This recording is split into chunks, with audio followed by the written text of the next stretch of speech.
mais uma das classes gramaticais de palavras e particularmente a classe que eu considero mais importante, que são os verbos, porque você entendendo verbos, você já consegue entender vários outros conteúdos da língua portuguesa.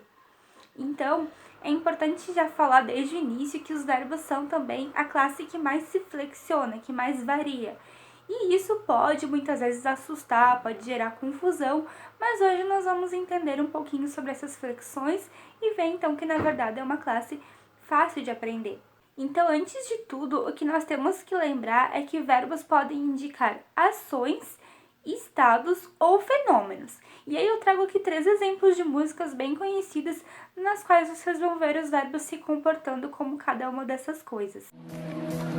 Caminhei sozinho pela rua, falei com as estrelas e com a lua. Então a primeira que eu tenho aqui é a Dormir na Praça, do Bruno Marrone. Eu caminhei sozinha pela rua, falei com as estrelas e com a lua. Caminhei e falei indicam as ações de caminhar e de falar, então são verbos de ação. Depois, eu tenho um trecho de uma música da Marisa Monte, para ser sincero, que fala: eu era tão feliz e não sabia amor. Eu era tão feliz e não sabia amor. Fiz tudo que eu quis, confesso a minha dor. O era, ele está indicando, na verdade, um estado. Ele está ligando o sujeito eu ao seu predicativo feliz, ao seu estado de felicidade. Então, esse verbo ser, esse verbo era, na verdade, ele é um verbo vazio de significado. Ele está ali apenas para ligar o sujeito ao seu estado. Então, a gente diz que ele é um verbo de estado. E depois eu tenho um trecho de uma música do Replace que diz: pode chover, trovejar, não vou ligar. Pode chover, trovejar, não vou ligar, pois se tiver do meu lado eu vou pra qualquer lugar. Chover e trovejar, eles são fenômenos da natureza, então são verbos de fenômenos, que aí também entram o ventar, o nevar, todos os fenômenos da natureza. Ok, sabemos que verbos podem indicar então ação, estado ou fenômeno. Agora, é importante salientar novamente que os verbos são a classe de palavras que mais se flexiona.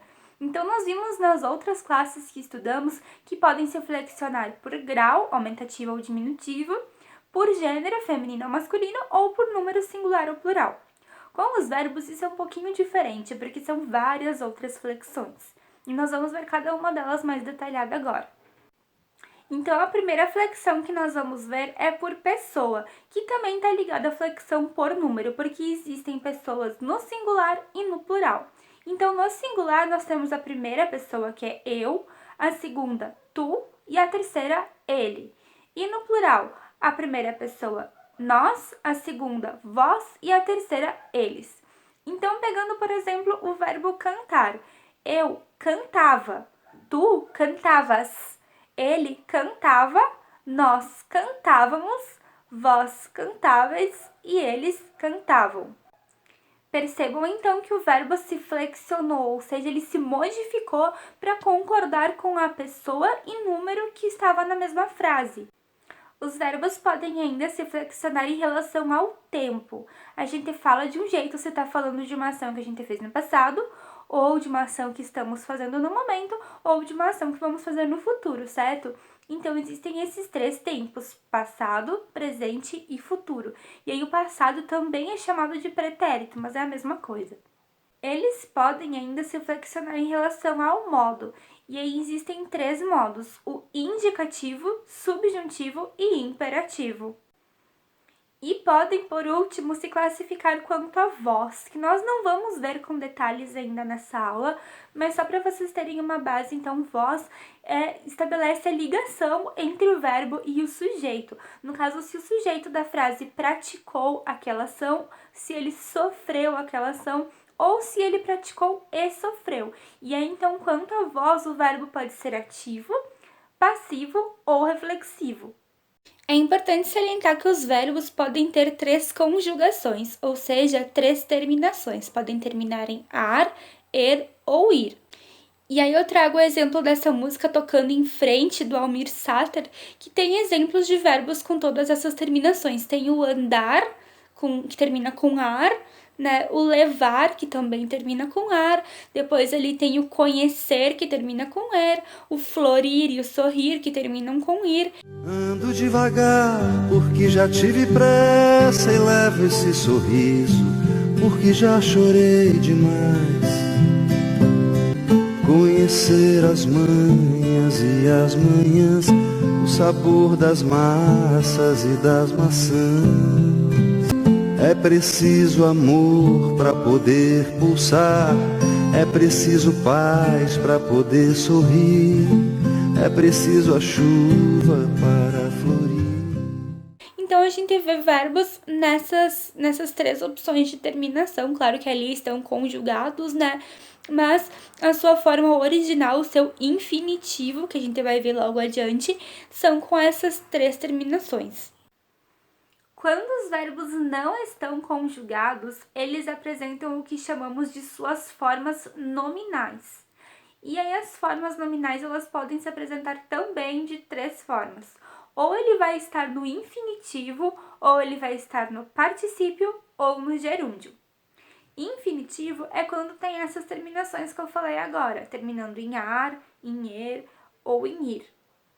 Particípio é quando termina em ado, ido, e gerúndio é quando termina em ando, indo. E se ficou confuso, nós vamos ver agora alguns exemplos. Trago o exemplo, então, dessa música da Zélia, que o nome é Todos os Verbos, e aí a gente vê os verbos no infinitivo nela, ou seja, eles não estão conjugados, eles estão em suas terminações ar, er, ir. Errar é útil, sofrer é chato, chorar é triste. E aí tem errar, sofrer, chorar, sorrir, ver, trair, olhar, falar, calar, desfazer, esperar, refazer e amar. Todos esses verbos, então, na sua forma infinitiva. O particípio, ele é marcado pela terminação ado, ido. Então, a gente pode ver como exemplo a música dos Titãs, o Epitáfio. Devia ter amado mais, ter chorado mais, ter visto o sol nascer. Devia ter amado mais, ter chorado mais, ter visto o sol nascer, devia ter arriscado mais e até errado mais. Então, só aí você vê vários exemplos, então, de verbos terminados em ado que estão, então, no particípio. Para expressar, então, o gerúndio, eu trago uma música da banda Fresno, a música Polo. Cantando, e mais do que isso, gritando, e às vezes até confessando que eu não sei amar. Na qual fala cantando e mais do que isso gritando e às vezes até confessando que eu não sei amar, pois sabendo eu não estaria sofrendo e ainda por cima escrevendo ao invés de falar. Então você vê todos esses verbos terminados em NDO e esse NDO é o que representa o gerúndio. Quanto aos modos, os verbos podem classificar-se em indicativo, subjuntivo ou imperativo. Indicativo vai ser sempre falando de uma ação que com certeza aconteceu, ou com certeza acontecerá, ou com certeza está acontecendo. Independente de ser nos tempos passado, futuro ou presente, ele vai ser referente a uma ação que é uma certeza. Já o subjuntivo também varia de acordo com o tempo, assim como qualquer outro, mas ele expressa uma dúvida, ele está expressando uma ação que pode ou não acontecer, que pode ou não ter acontecido e que pode ou não estar acontecendo. E o imperativo, ele vai expressar uma ordem, uma solicitação, um conselho, é aquele verbo que a gente usa para motivar, para dar ordens, para pedir alguma coisa. Sei que ficou um pouco confuso, então vamos ver esse exemplo. Imaginem 2 amigas conversando. E a primeira fala assim: eu não gosto que pensem que sou grosseira. E a segunda fala: esquece essas paranoias. Então peguem o primeiro verbo, o gosto. Eu não gosto. Isso é um fato. Não vai mudar. Eu não gosto. É uma certeza. Ela não está dizendo que talvez ela não goste ou que, quem sabe, ela não vai gostar. Não. É certo que ela não gosta que pensem que ela é grosseira. Agora peguem o verbo pensem. Pensem que sou grosseira. Pode acontecer de pensarem. Não tá dizendo que foi certo que pensaram isso. Ela tá dizendo que ela não gosta que isso aconteça. Pode acontecer ou não. Então é uma dúvida. E por último, esqueça essas paranoias. Então esqueça, ela tá dando uma ordem, um conselho. Deixa isso de lado. Ela tá solicitando algo, ela está aconselhando algo. Então, nesses 3 verbos, a gente tem um exemplo dos 3 modos que eu citei. O primeiro que expressa a certeza, que expressa um fato que não vai se modificar, que realmente é aquilo, então indicativo. O segundo que expressa uma possibilidade, uma dúvida, algo que pode ou não acontecer, o subjuntivo. E o terceiro, então, que expressa um conselho, uma ordem, um pedido imperativo. Então, vamos ver agora também com música para memorizar melhor exemplos de cada um desses verbos. Como indicativo, eu trago a Bebi Liguei, da Marília Mendonça. Faltou coragem pra dizer que não. Bebi, liguei, parei no seu colchão. Chego apaixonado e saio arrependido. Então, faltou coragem para dizer que não. Bebi, liguei, parei no seu colchão. Chego apaixonado e saio arrependido. Então, reparem que todos os verbos citados falam de coisas que realmente aconteceram, né? Seja no presente, seja no passado, eles falam de fatos que são certezas. Ela está contando nessa música algo que realmente aconteceu. Já na música Te Esperando, do Lua Santana, a gente vê os verbos no subjuntivo. Mesmo que você não caia na minha cantada, mesmo que você conheça outro cara na fila de um banco, um tal de Fernando, um lance assim, sem graça. Mesmo que você não caia na minha cantada, mesmo que você conheça outro cara, mesmo que vocês fiquem sem se gostar, mesmo que vocês casem sem se amar. Então, reparem que todos os verbos que a gente tem aí, o fiquem, o casem, né? A gente vê possibilidades. Ele não tá dizendo que isso vai acontecer, mas que pode vir a acontecer. É uma possibilidade, é uma dúvida. Então, verbos no subjuntivo. E agora, para expressar os imperativos, aqueles que dão ordem, eu trouxe uma música da Pitty, Admirável Chip Novo, na qual ela fala: Pense, fale, compre, beba, leia, vote, não se esqueça. Pense, fale, compre, beba, leia, vote, não se esqueça. Use, seja, ouça, diga. Então, repare que nesse refrão ela dá várias ordens ou vários conselhos para a pessoa que está ouvindo. Ela está mandando a pessoa fazer aquilo ou não fazer. E aí, isso são os verbos imperativos. Ok, até aí tudo certo? Agora nós vamos ver que dentro de cada um desses modos nós temos os tempos, ou seja, um verbo é um indicativo, ele é uma certeza, ele é algo que realmente aconteceu.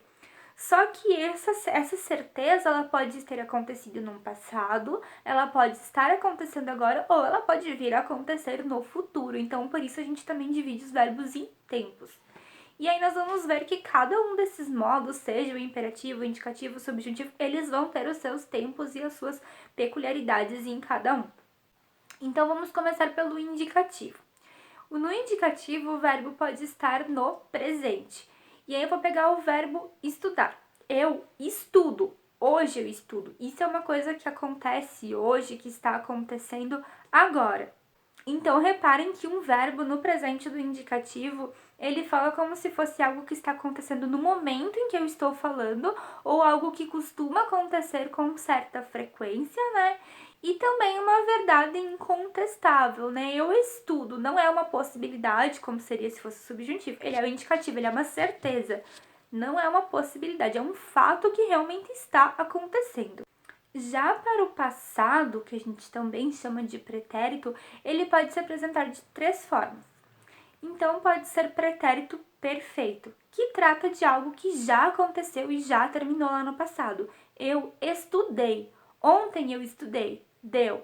Ontem eu estudei, acabou, encerrou. Já aconteceu. Já o pretérito imperfeito trata de algo que também já aconteceu e também já acabou, só que acontecia com certa frequência. Estudava.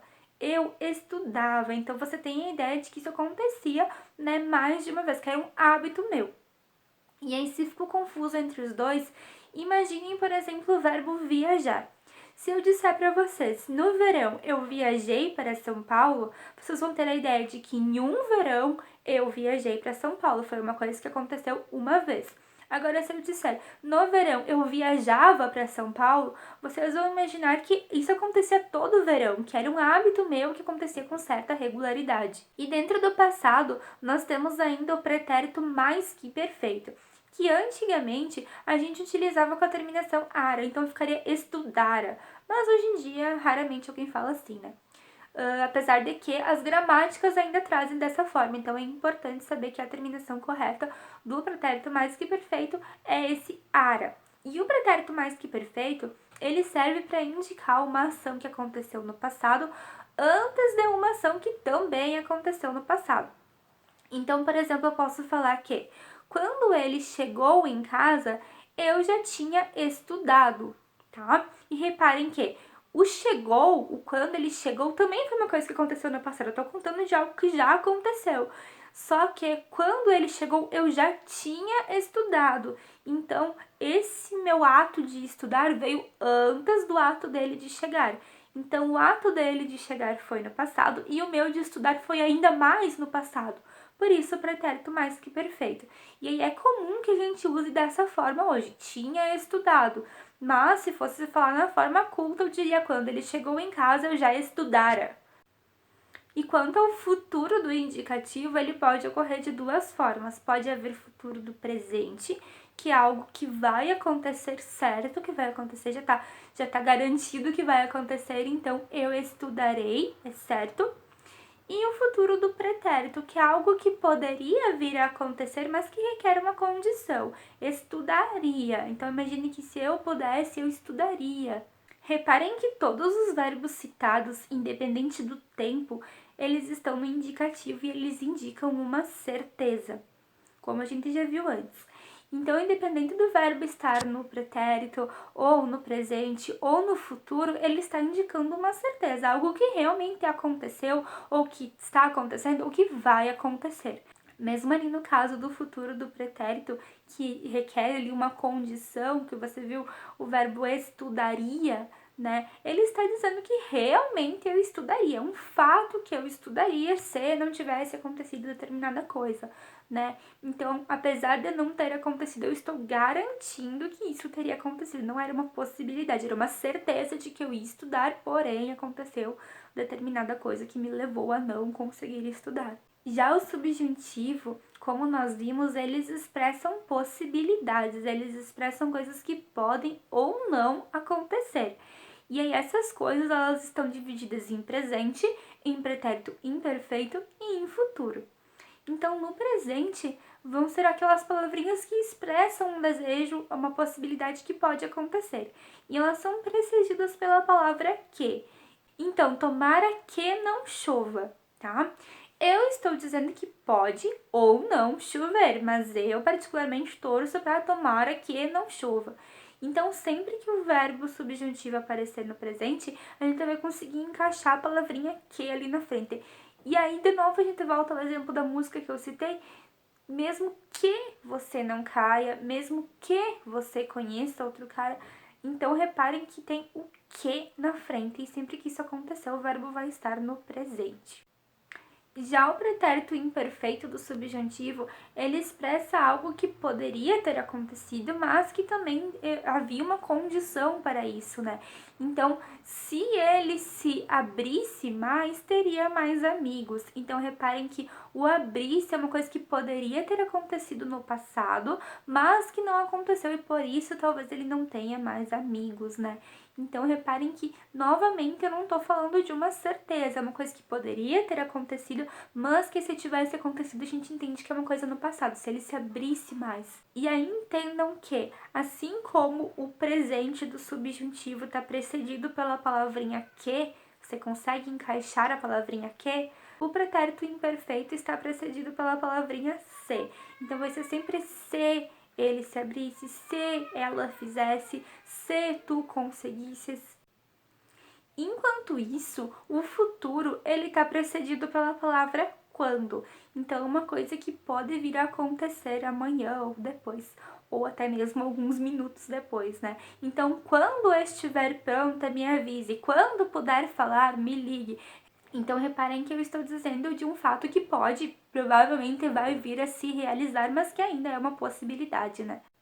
E aí o modo imperativo, como eu já havia falado, ele dá uma ordem, um conselho, um pedido, né?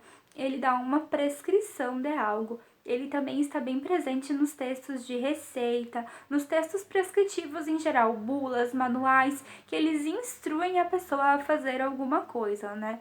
Então, eles são esses verbos que dão essa ordem e por isso eles não têm tempo, né? Porque eles estão já dizendo alguma coisa que é para você fazer no futuro ou não fazer, né? E aí, por isso, a gente diz que os verbos imperativos, eles possuem duas formas, afirmativa e negativa, porque você pode mandar uma pessoa fazer alguma coisa ou não fazer, né? Então, é essa diferença entre as duas formas, é bem simples, até bem óbvio. Certo, pessoal? Espero que tenham conseguido compreender com clareza. Sei que é um conteúdo bem extenso, bem assustador até, fala em verbo, a maioria das pessoas não quer nem chegar perto, mas eu tentei sintetizar ao máximo para vocês de uma forma que fique clara. Faltou ainda entrar mais em detalhes na parte das zooses verbais, que é uma outra forma de se flexionar, né? Mas eu vou deixar isso para outra aula, exatamente para não sobrecarregar vocês. Então, espero que tenham gostado. Um grande beijo, até a próxima!